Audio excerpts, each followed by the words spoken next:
Just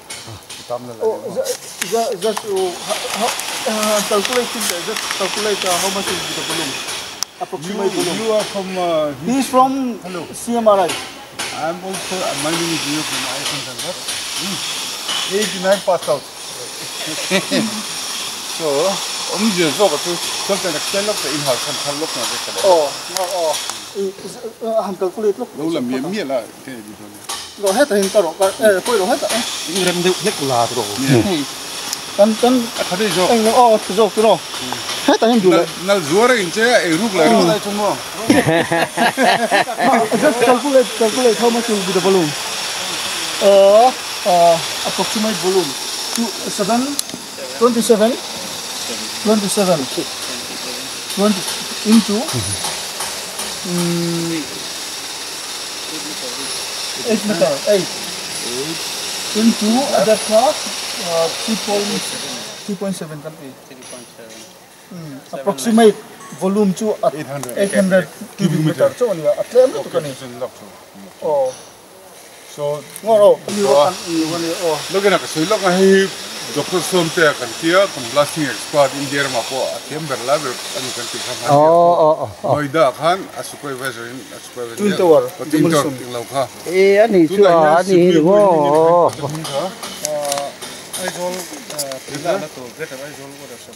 Phase 3.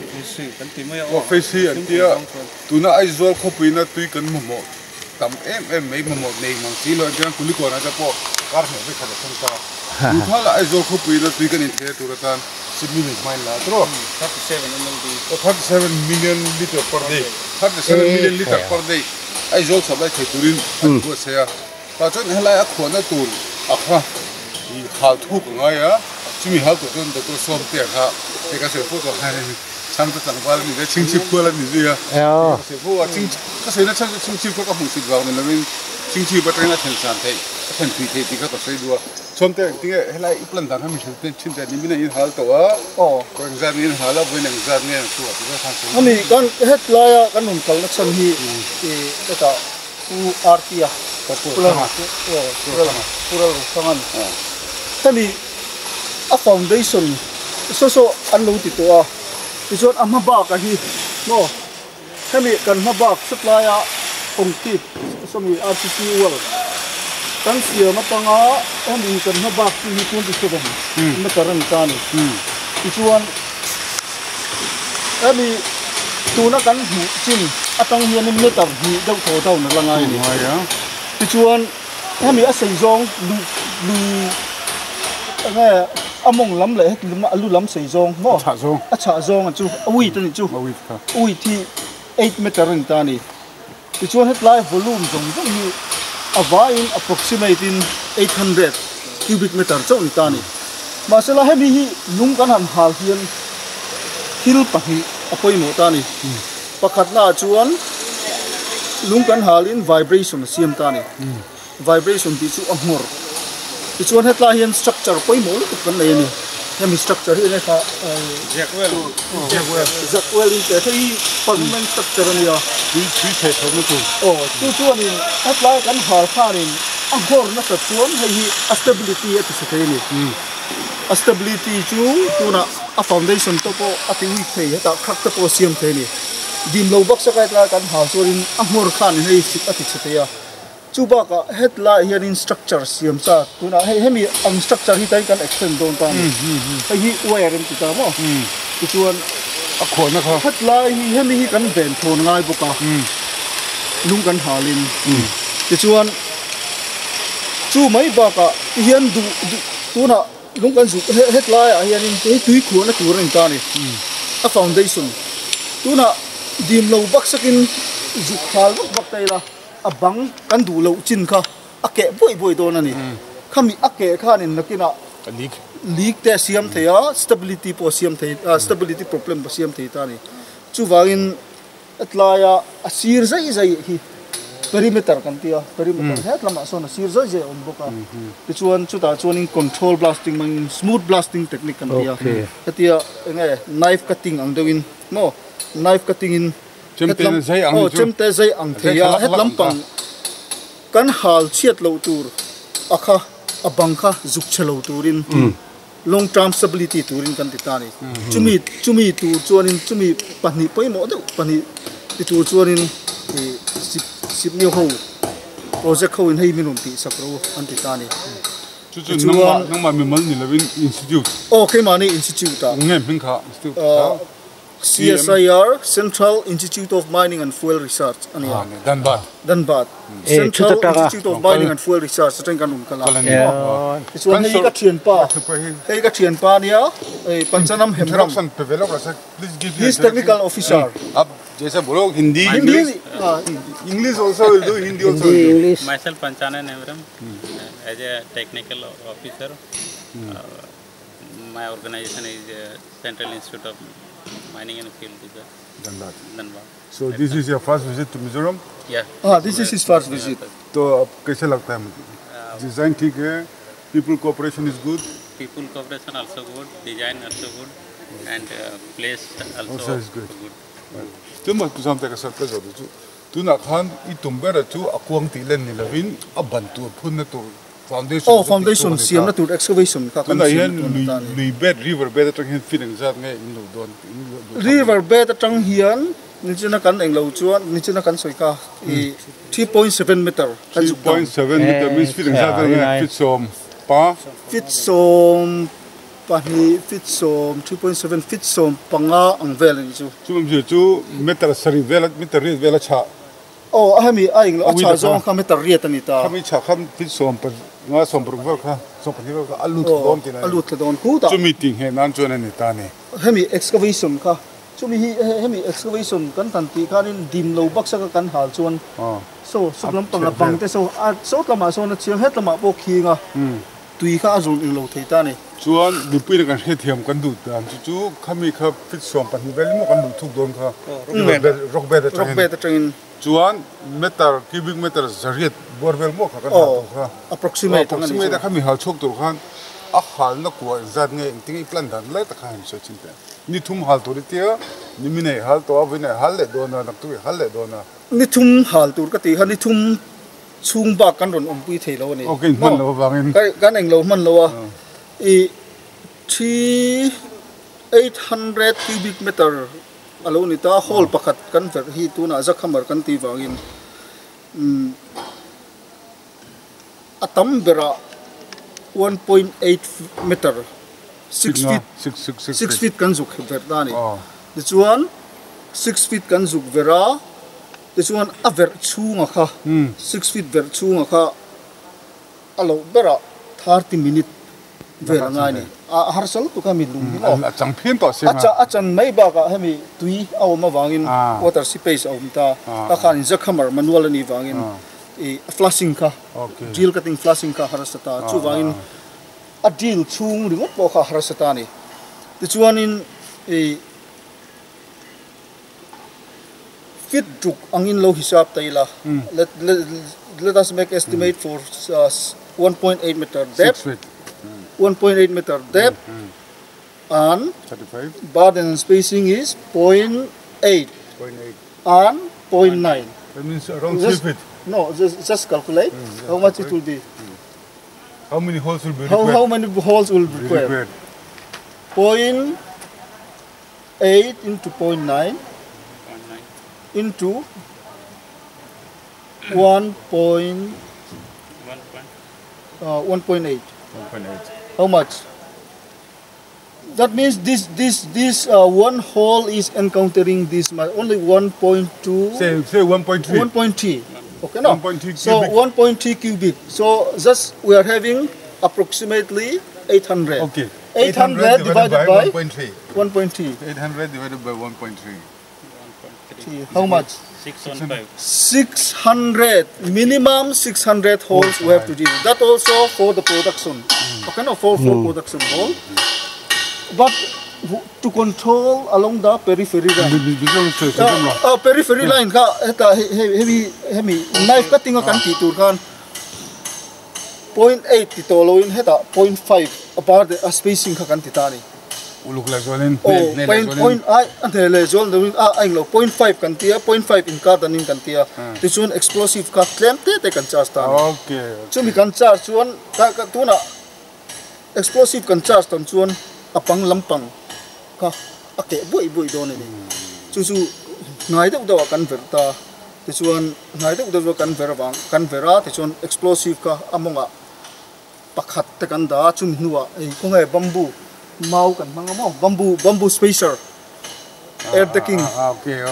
bamboo tu na hetla hian bamboo spacer te kan manga ni vaira ma chuan kan phua chu bidum khama kan mang to mo athalu tu ka o englo spacing ki air gap kan ta air gap chu mau te kan zuk ta to pa chuta achunga explosive ka achan ve kan da le ta chuta achunga han kan hno ta fil khurlu tugin emi abang ho ka hetlam pang abang le sutlam pang abang le hetlam pang abang ka fil khur do in kan se ka vel nga thang kan lai ta ni tro thang kan lai ta fit leaf fit riat kami ang chia tur ka than le ang khana kal don ta tuna pusom te soju than chulam pang bang ka tike si lovin ti chelowin o hela chulam pang mi karon pai hek turin halangai ta ni tro tuna khana ni le hemi in halna so fiduk hol in vera fiduk khana jang explosive mana tuna hian nimina kan design chuan 0.45 charge factor kan ti 0.45 charge factor means cubic meter khat ti kenan khan tiket tipua nge halke turin explosive kha gram zali sumnga ang kan ti ta chu zak hamaran ta zak hamra chu atam na tu kan chu initial stage sa zak achan chu nimina kan hal chun box cutting ani ta free face pakhat ma kan nei lo free face nam lo box cutting a chuan in hemi charge factor hi kan ti tam thina ti chuan nimina kan an hal china alung om dan hi mak tu ka hemi lung hi mo heta kan on chuan hei heta po ria hei henga ta po hi ti hian hei blade layer blade ti hian om ta ni ti hian ti chuan box cutting kan han hal khan a layer a uma wangin a top stemming column kha 0.9 kan tia khu ta tanga hemi explosive kan englo khanin arun tike thathei ta lawani chu wain tu na chun eta hin dek te kan manga tuan kan an ti china dek charging no achung lampang ti puak thatur khan chu experiment kan ti ni chu tu na hian mi pui he them tu so le mo a hol kha fit so ni ta sela bin he them dan tu ring fit so ma kan bom ko fi za vela cha me kan hanam zoram lunga yan fit som kan ti khan khami fit som kan zuk ber ta ni masala khata khanin a bar den le spacing kha azirin kan ti ngai ta ni fit so ma chuanin tuna fit nga le fit tuk in kara kan ti ta chu ta chuan bar den le spacing kha 0.8 le 0.8 bar den fit thum ang vel kha spacing an ya fit so ma chuanin akwat kan ver thuk chuanin a bar den ta kan ti tam de ul thei ngai ta 1 meter po kan ti theya fit so ma chuan mo chuan a spacing kha 1.1 to 1.15 to lo ti tela chuan 1.1 into fit so man hi so ga hai 2 fit so chuan 2% ni na 1.1 into 10 to fit so chu 10.1 en jam meter ngai fit so meter thum 3 meter ngani chu 3 into 1 meter into 1.2 kami cubic volume kha hole pakhatin na ti do angai ta ni you can calculate kansanam how much will charge for 10 feet instead of kami a design na jir khanin tura aqua kami a spacing kha kan ti zau chuan explosive ka kan thum tamangai ta ni chu wangin a design kha point mo tu kan a bar den spacing kha ku sop te se kha technical de le kan ni chu technical trong kha ami zo tong pa ngai man me ta kha mi pui na kan se tin zo na se lo ka kan hal tu lunga jir ve le kha ta ko khatina atum tu kha atum kha point mo tu powder factor mi hisab kha explosive ka da ngai ta ni chu om je chu fit so ma fit na sang kan cha sang ti ngot lo vin mo kha mi hol kha ni sang kan tin ti don kan tung tir tu powder factor kan temi kan powder factor ten tir charge factor ai nang renga kami powder factor ang chi tu ra khai hisap ngai tani chu wangin fiso bakal powder factor sam do kon dun chuan bai deu thor chas ngai dan ta khatiang khan don ta chu ban thamru langa fiso mi ver chuan fitli bom phung tur tingut kha ani to chu wangin tu da venia kan set them tur chu bom kan hal re in free face ati singaron se joka kha alung pai na tur ai thoi tur kha omai tani abang akau bangko kan chu bangko nei chuanin olsam dawin lungkha kan hal thei ta control tu na het mi alaya boi thak lai bera chu abangko free face kha pakhat free face kan nei ana ala om lo atira ni mina chuan free face kan nei lo wing box kat patan te mo box ka dena kala box ka na tu free face se ma tum ba ne ta ni chu wangin kan se tu bizowin kan se tu lai ta ka chu bom kha du di zat tu mi benga po tu mi korea po di zat kan hang ti ni ngot ni la win kan lunga se kan depending upon the characteristic of the rock na amnge kan jong ni ta tin am hisab hal ta tin ku pa khatla ya ka han ka sa ka phu man ta em ma tu ni se ko hei kan nei lung lo khine se em ta ni hei ni massive kan ti continuous ama homogeneous formation ni talawa lung a chen la khine sa lawa akhi hal da tu la kilo hal da tu kha dang le ta ni chu hết lại kan eng lo hian kan run hết lại khi han en chu kala pang hen khi han en chin ula khi rock slide tom to ni khi rock slide lấy min kan tiang kha chu tu na po hian a lo the ta ni hết lại kan en chu ni khi ngau to khian chin en lo to khi en lo kon sia to in kar khi to khi tu ye chin ve kan tu na chi ma na ki na chuan hemi a slow pa hi ven ngai tho ta ni rock slope het lam pang hi tuna erosion na siam thei chon tuin tuna a eng lo chon he ni eng lo tai erosion na siam chon he ni tui kan khu nak ka he sot lama sun tui kal dei thei tuna po hi su ta son thiang kan ti ta so mi kan eng lo na so lo chim ta zel sela rock slope so lo chim ta sela tui kha ta lo khu mai la lo tling ma se het lama a bypass thei ta dei ni chu hlau om lo tuk thunga chumi tu chun hemi a slope stability hi ti lokan lung ka ra han tuik kal thei dei do na asira a fil chuo do na het lam pang chun lakina mo chu hemi eng lo tu chun hemi tu chun hemi hi slope treatment anga ya slope treatment hi tu ra po ke mani atira tang kan un kal masak berin field visit report kan tia chuta chuanin project report a chun tel mi alo ma se la ke manin hemi a slope treatment hi from downstream from hemi where from the where Atanga at least 200 to 20 meter upstream le downstream where hemi a slope hi reinforce was so hete om tir top lovin cementing chu har sanga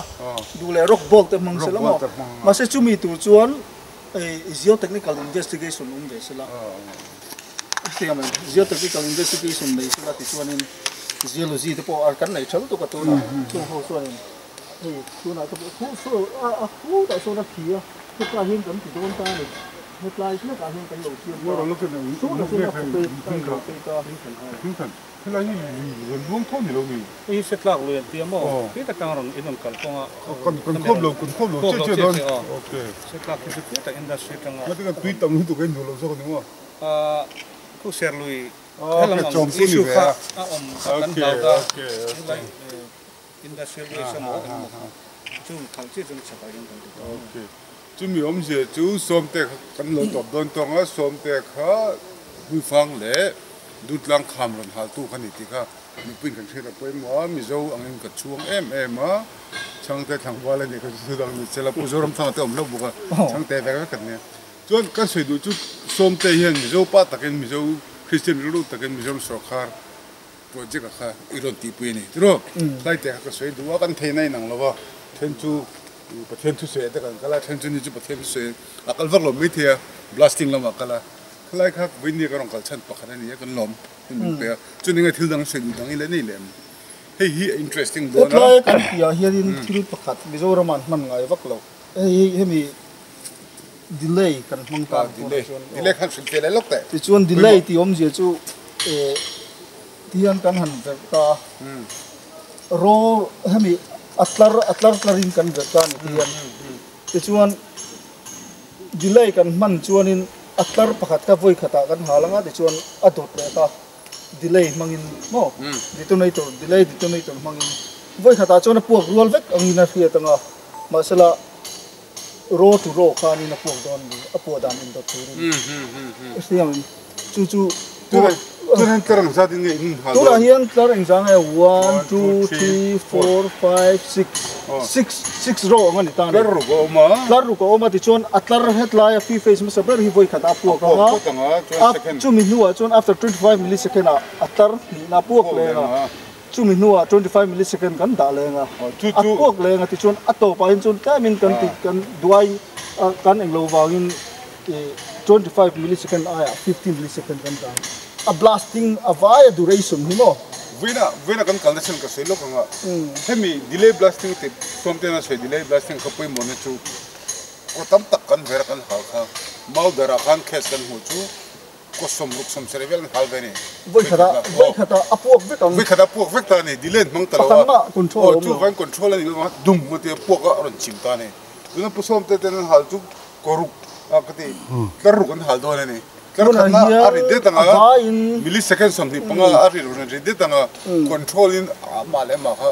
beng chon a khiat than lo limin chon a ro kan ti tama tek ri ang dei na khiat mo limin khan total duration blast duration ka 200 millisecond ani ta masa tura chona ro tle ma bawin atam bera 150 millisecond ver kan manga hian in charge tem hol hi kan voin chu kan plai do le ka kan la charge achen chu kan charge to no kan hal don chu tro voi na chu ka hal kan tu ma kan ha ve don ni chu kan ha ve nga kan la ve tu ni chu ti chuan hemi nimina khanin hi kan hala mo hetla hi free face som lo chu ta chuan 140 a hole ka hole zale pali ani chu kan hala zale pali 104 This one aro 7 kan tia rosary in this one nimin pe chon nga v cut kan banga mo box cut ani wangin atia diagonal line by line line v cut pata kan banga this one hetla hian in seismograph kan dani kita hian hemi structure hian angor nat zong kan te ta ni kita hian chuan heta hian seismograph pakhat kan da kita khen kan da boka chuan zale pali hole kan ver khan kan hal khan vibration chu 6.2 millimeter per second ani atlem tu machine chu kan samang lo don tina here ka che machine chu da khia ta ba se tatiang structure a chuan in liana chuan in DGMS ale engineer civil engineering a safe level an ngai chu atiang structure lian heavy industrial structure a chuan in 50 somnga ni chu 50 millimeter per second po in heng chu akhoi chelo tu an tin ma a che thei lo re safe level nimina chuan 6 chau kan hu ni chu 6.2 50 millimeter per second tu zapali hala chu wangin heta in holes zani po halila ase panga ma se delay mangin delay man ngai kan man lo chunin hala kha delay man kha them ve ngai ta ni mizo hen mo chu pu som de na ron se kha win ni kan kal chan po mi pui lo thir te na mi she pui tur ka do chu dilar na satlen ni lo ba pu som te dilar som na ni lo ba chuan kan se tin chu mizo ra ma kori tam ta ka ve a blasting design je thelo blasting je thelo kan al pop pop me ni kan thon ma sa chon chi design kan hal the ti me kan ya sut laya kha mania iwa englo maudara iwa englo engzang 40 holes ka 60 holes 60 holes po chu 100 mm diameter ania 100 mm diameter a chun alo bera hole pakhata khanin alo bera kg som panga velan charge don ani tu nei kan charge zong hetlai te hianin kg som panga potling lawang voi khata hole pakhata khan kg som panga velan charge chu delay pakhat ma an mang lo ni voi khata han hala engzang vibration na sim don hriat lo re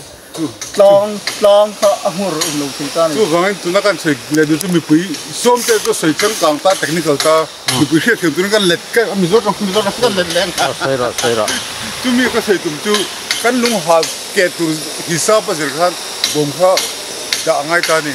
to der factor kan ti kha 0.45 itu tro 0.45 in kan mga ma se tu na chung kan increase do 0.45 pon ni ta sala mo ni la khan tu cubic meter khan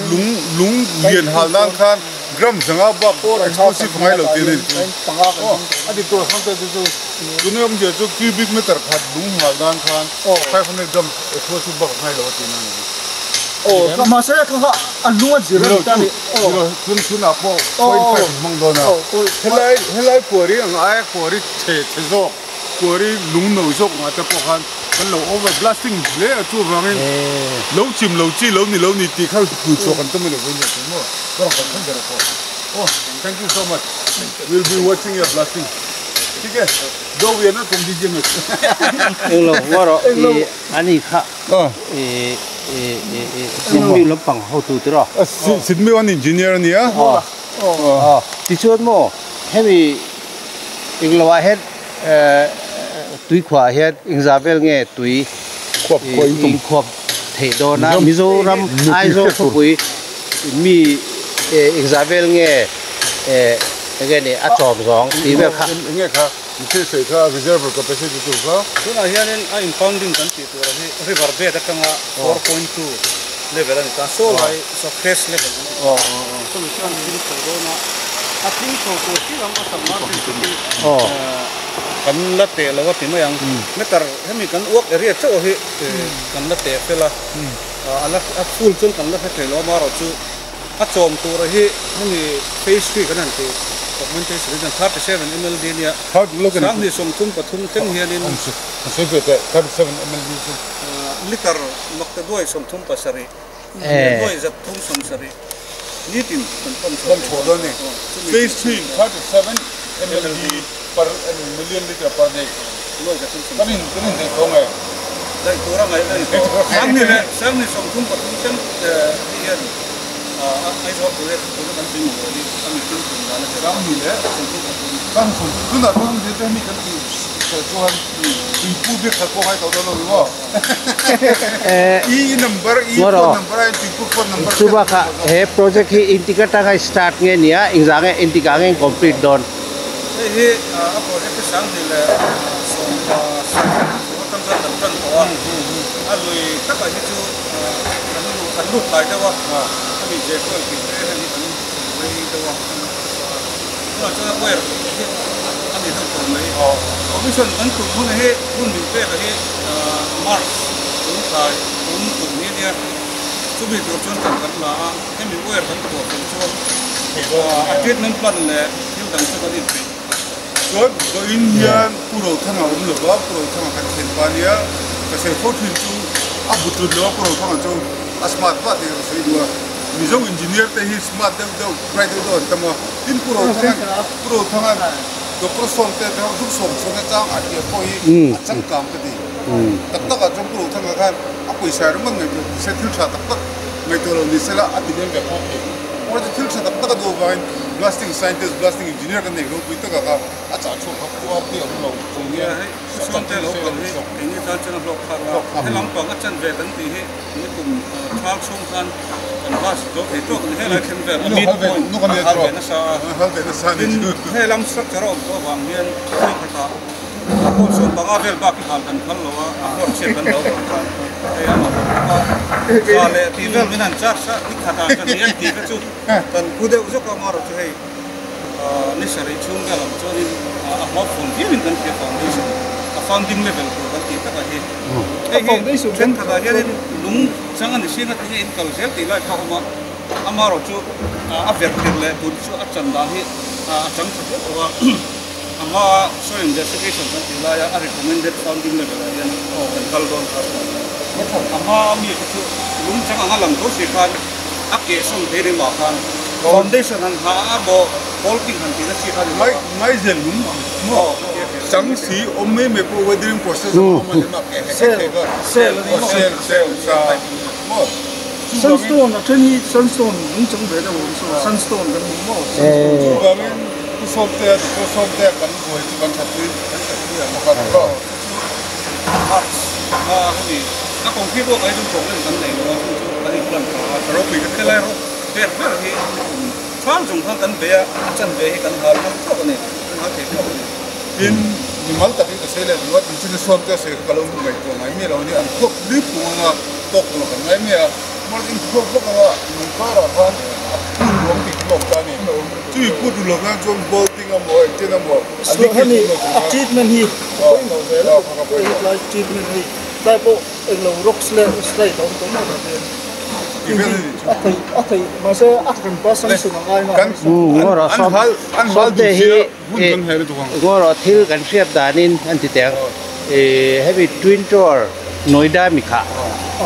khát bị how to the ZINGA khan iteling kan sia kha han soi fia lok te a har sak ate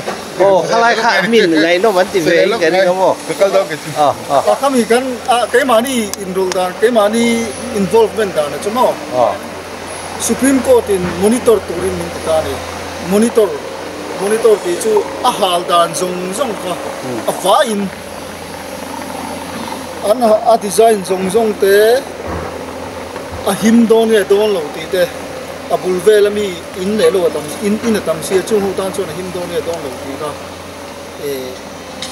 cái mani khan in monitor assessment an ta ni cái mani chu Central Mining Research Institute kan nia cái mani Central Laboratory tho ma Central Building Research Institute kan nia laboratory pahni chang ko pin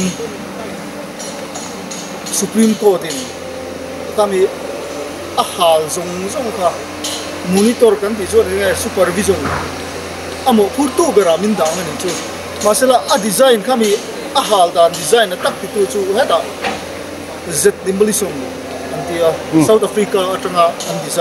an design zong ka a himem a thaim ti ka te mani ka ten ti ka chuan a chato ka kan ti nuwa Supreme Court a hal thu ke to kan ti chu wa chu mi kan ti ve le lung halak a chu hang kan charge nga lan chu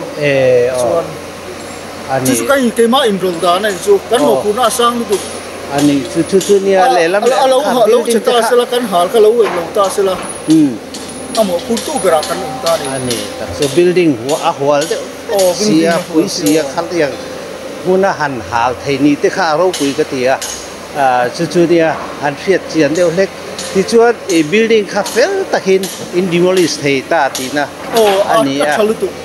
ania tiang ka design tha kha science tuna technology sang to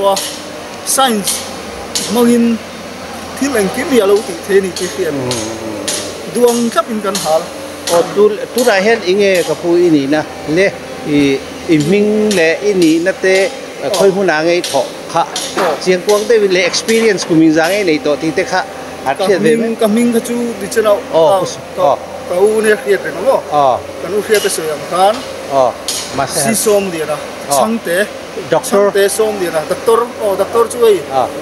lung hal doctor ni mai chu le ka doctor ei ka nei na ka blasting atanga kai nei ka dia doctor si som dia na mo chuan tuna hian Central Institute of Mining and Fuel Research chief scientist in Toma chuan cái mani blasting department head in Toma ni đúng rồi le nupui nei to em le nupui nei to phải rằng cái nei to fa pathum kan nei to ani mo ale khoi lam khoi khoang sing sip in nu chu khoi mi nge sing sip thấu mò ani sa ro pui kan lom lu tuk meeting kan ya online meeting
Pui mep le mai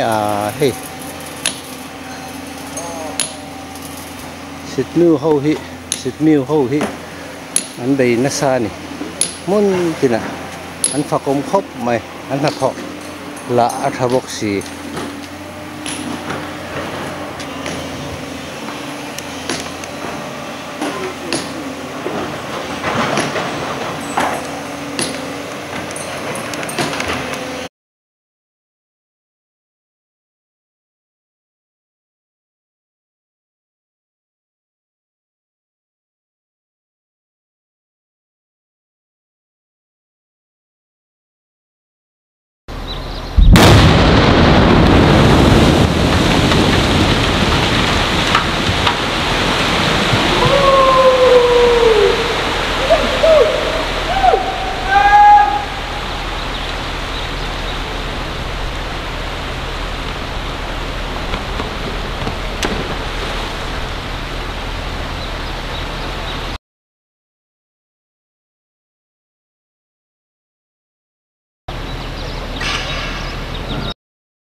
What I'm worried about the PHD water tanks in AIZAWL city,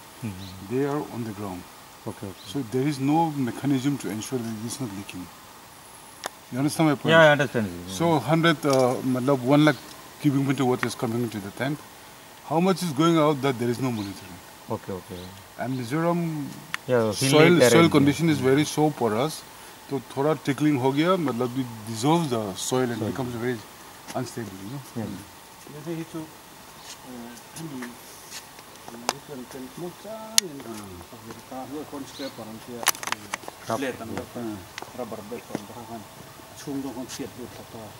Solid suspended turbidity.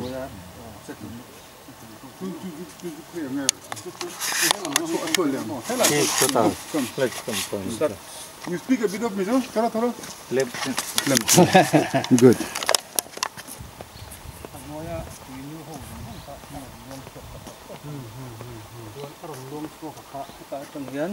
Such pamin kila kan such treatment per pamne ka chona lo chho don ta mo such treatment per pamne ki tanga That's tir de kho kha ya kho kha kita kan polydosing tengan kita kami tir dia lo solidify to ka am kan chemical lo ka tanga so akui ho so soranga centrifuge na so fe ka no tan ke kan kana ron aput am to tian aput ka man om do nan aput man na lam pang si kan ngai to tung lo ten ma se lo ya chho lo kum sim kan mi I think we have to think about how to make use of that sludge. Not big type of thing, some possible work. KHAWPUI bi ka khachwani khatia lo na sakni to khachwan tu hian 900 vel NTU vel hi kan experience on kan te What is NPU? turbidity sa Okay. project kan start kha sangni so paga vel kan monitor to ni mo paga so khati hun han zate 100 NTU te in zahi som do maximum kan le chilin NTU sanga peng turbidity abol no tina ka suspended ata kan le no chuan sang hi la som hi vela kan te le chuan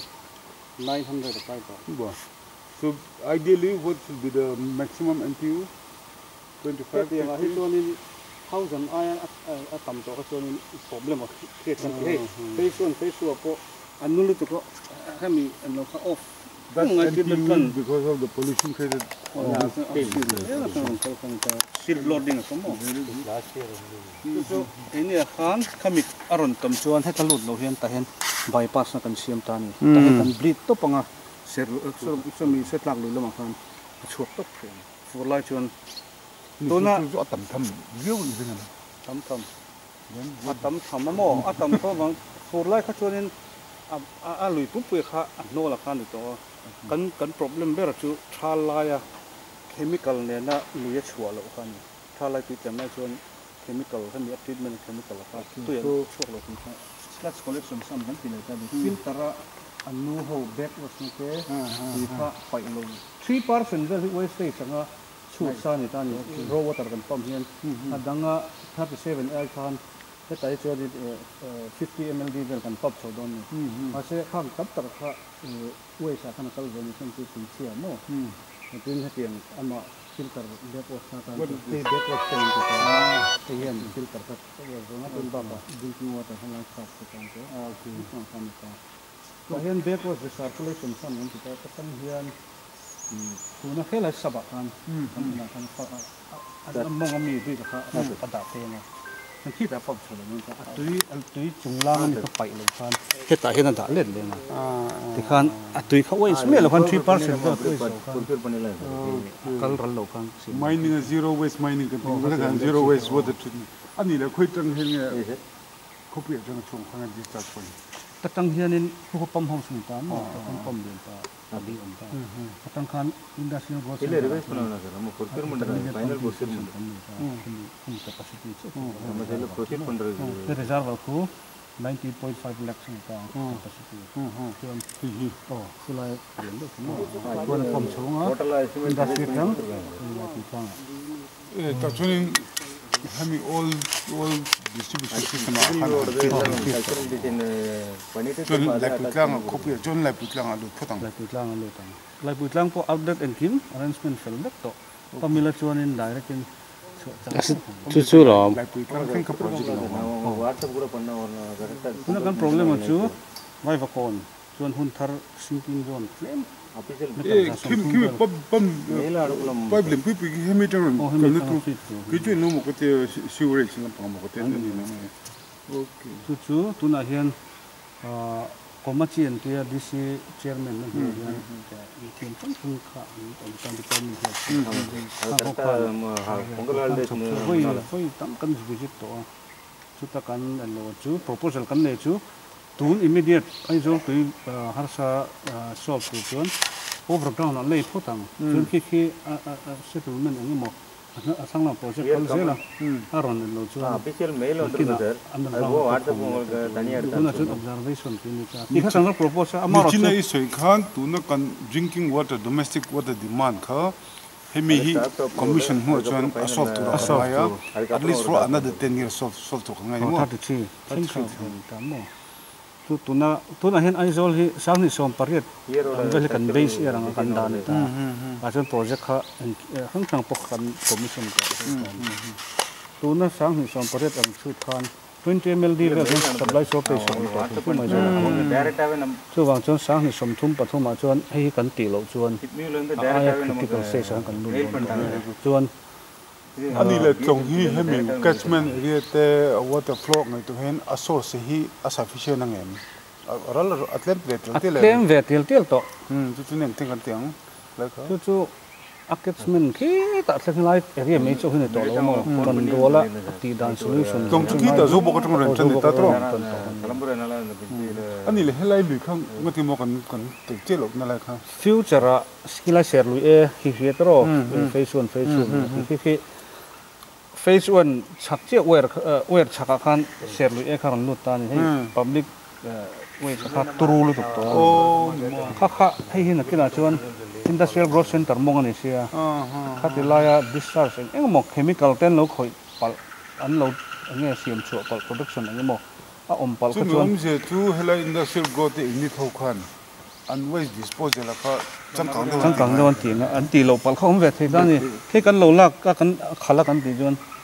ana avoidable to kan om thei ve ta mo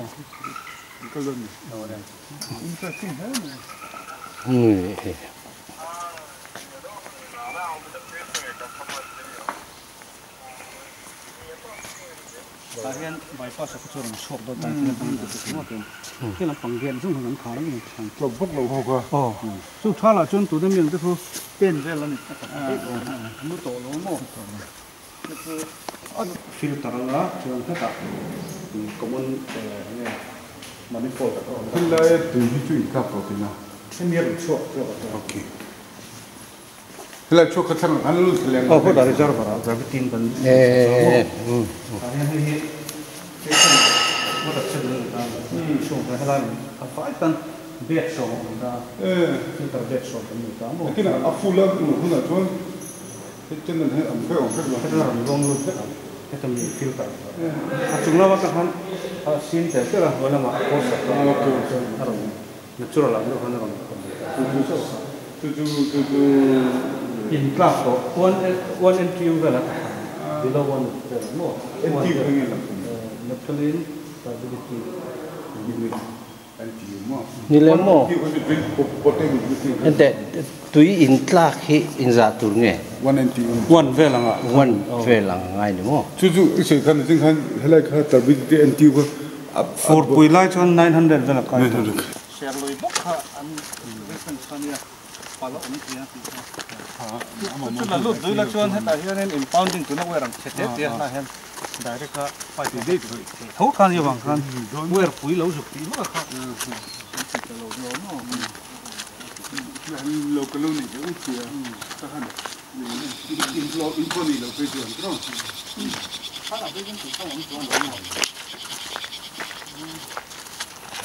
Ani le airport ni ka kulo ro ngal ni ko kulo ko ko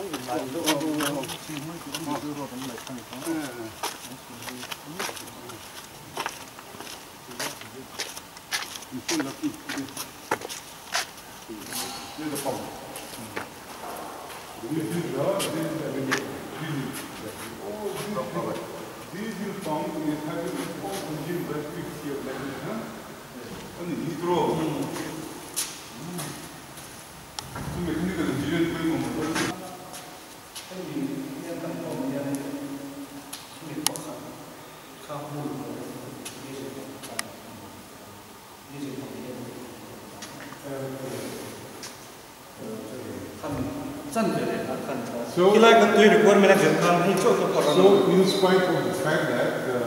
power supply line there, they should have to be so at least once in a day, a week maybe.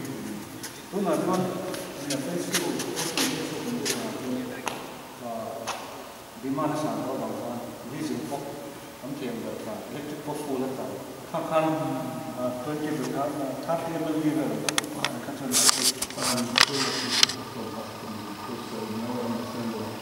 This problem of water scarcity. Because I was thinking for water years. That side of India, mainland, there's no water problem. Whatever, even if you wash, when you apply the soap, you have to close the tap. Here we don't know how much. Actually, I was place area here. Each and every letter and some correct to start on 54 mil data number 34 hey Facebook 34 plus